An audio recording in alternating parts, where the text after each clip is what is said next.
We've got a lot of trailers for you this week. Let's jump right on into it. This is Indie Spotlight.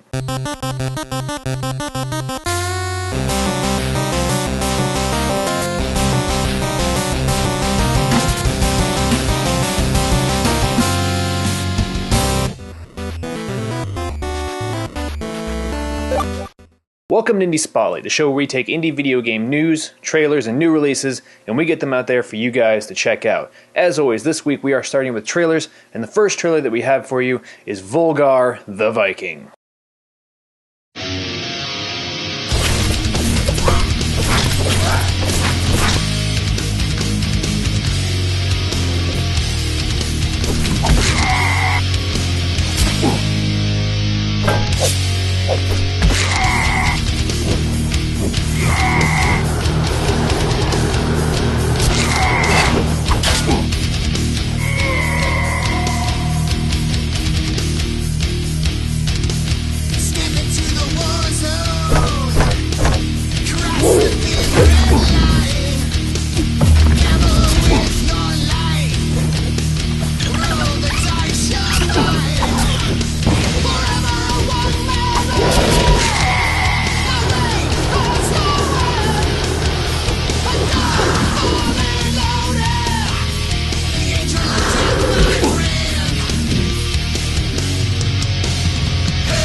This game really reminds me kind of like a combination of something like maybe Symphony of the Night or Metroid and like Golden Axe or something along those lines. I love the art style of it. I love the way that it looks, and it looks like a game that you can really just perfect and get to the point where you can just nail enemies, just go crazy and just know what you're doing, and like very precise knowledge of what's going on in the game. I love it when you can get that kind of detail into a game and really figure it out like that. So it looks very cool. Super excited for that one. The next trailer that we have for you is Dethlands.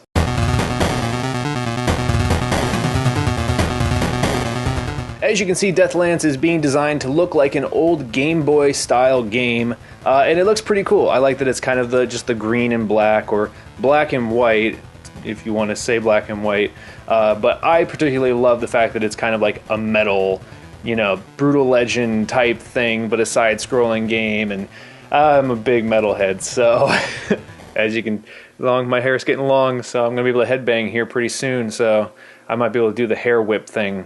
Yeah. Next, the third trailer that we have for you this week is Tetrapulse.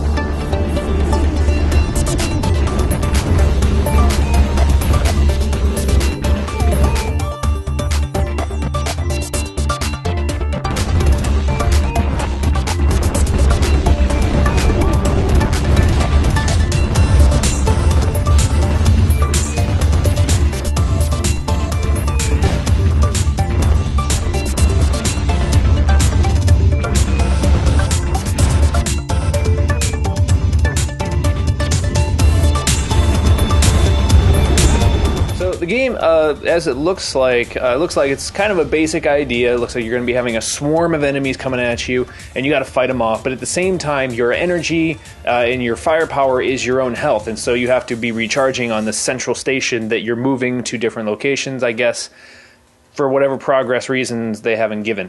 But it looks very cool. The graphics look really nice, and it looks like it's going to be super hectic. And it looks like there's going to be some maybe online multiplayer, local multiplayer, something along those lines, so it should be pretty fun with a bunch of friends. The fourth trailer that we have for you this week is Incognita.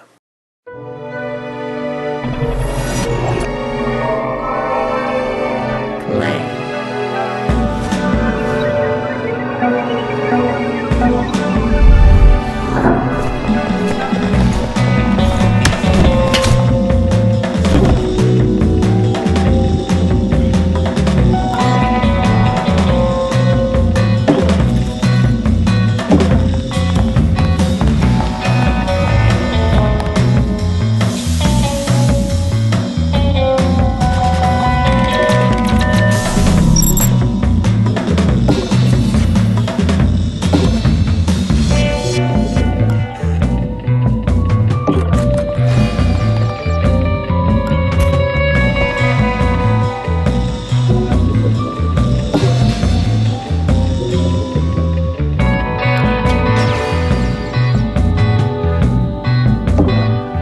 as you can see, Incognita is being made by the same people who made Mark of the Ninja and Don't Starve, both of which had amazing visual graphics. And this one looks to be just as amazing. The animation, all the way down to how the game itself looks, beautiful. Absolutely amazing. I am super excited to see how this game turns out. I love Mark of the Ninja. I have not played Don't Starve, but it looks really good.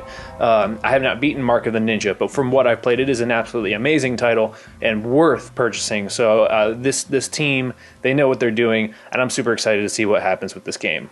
The final trailer that we have for you this week is Valdis Story.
Valdis Story is being said to be kind of like a Metroid-style game, and if you guys know me, you know I absolutely adore Metroid.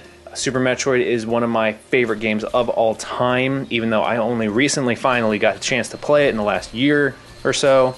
And Metroid, anything that is going for the Metroid style, I am all on board for, and so I'm just, Metroid. If it's Metroid, I'm cool. The art style looks great. The animation looks absolutely amazing. The graphics, everything looks really cool. The trading and the upgrading, it all looks really cool. I just want to play this game right now. I really just want to play it right now. Alright, the first bit of news that we have for you this week is that Humble Indie Bundle number 9 is out. And this one includes some really well-known indie titles. It has Fez, it has FTL, it has Brutal Legend, which really isn't technically an indie title, but who cares? It's got Mark of the Ninja, it's got Trine 2.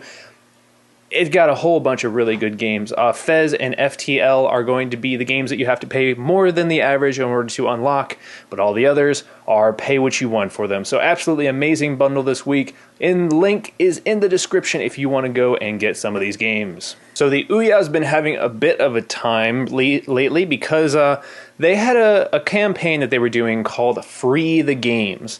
And Free the Games was basically about funding a bunch of different games through some of their own money. I have to make. I'm not sure that I understand this completely, but this is what I got out of what I read. And they would fund a game, and in return, the developers of that game would make their game exclusive to Ouya for a short amount of time, so that way the Ouya could get some kind of bigger fan base. Because let's be honest, they have not been selling the best. Anyway, so. You know, that in itself does not seem like a bad idea. I mean, you're supporting indie developers and you're getting content, exclusive content to your console, at least for a limited amount of time. The problem showed up when some Kickstarters were showing that they were getting double backers by like the same name or same like area, maybe even just the same username in general, and they were just all backing like the same amounts, things like that. There were these weird discrepancies where people were thinking that there were spam contributors, which led to a lot of people questioning whether or not the Free the Games whole thing was worth doing, or if it was really just kind of taking advantage of the system, and some of these Kickstarters taking advantage of that system. So the Ouya people, they decided to write a blog post about it, explaining, you know, what they were intending to do, what they tried to do, and it didn't go well at all. A lot of people are still very upset with how this whole thing turned out. If you want to read more about it, I suggest you Google it. It's very complicated, it seems like, and there's a lot of stuff that's going wrong with it. But I do want to know what you guys think about this whole thing. Leave your comments below letting us know what you think about the whole Free the Games problem. Speaking of Android-based consoles, the GameStick has finally released their release date. And their release date is going to be October 29th. The GameStick will be available for people to purchase for $80, which is $20 less than the Ouya. Basically, they kind of threw a punch over at Ouya because they said that they are going to be getting their Kickstarter people, all the people who Kickstarted helped them, they're going to get their consoles at the end of this month. And they said we are going to make sure that they get theirs first because they deserve it for doing the Kickstarter. Kind of a punch to Ouya, since they had so many problems getting their consoles to the people who did their Kickstarter.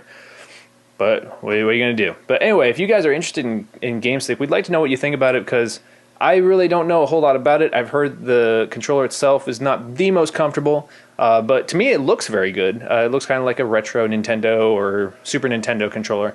But if you guys have had any hands-on or what your opinions are of it, leave them in the comment section below. Alright, new releases this week. There's only one really big one that matters, and that is Amnesia, A Machine for Pigs, which I am doing a playthrough of over on my gaming channel. Link to that in the description.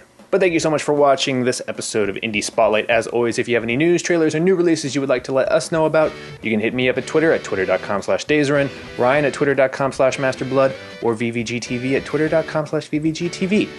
I am your host, Kyle Locke, and I will see you next week when we talk more about indie video game news, trailers, and new releases. New releases!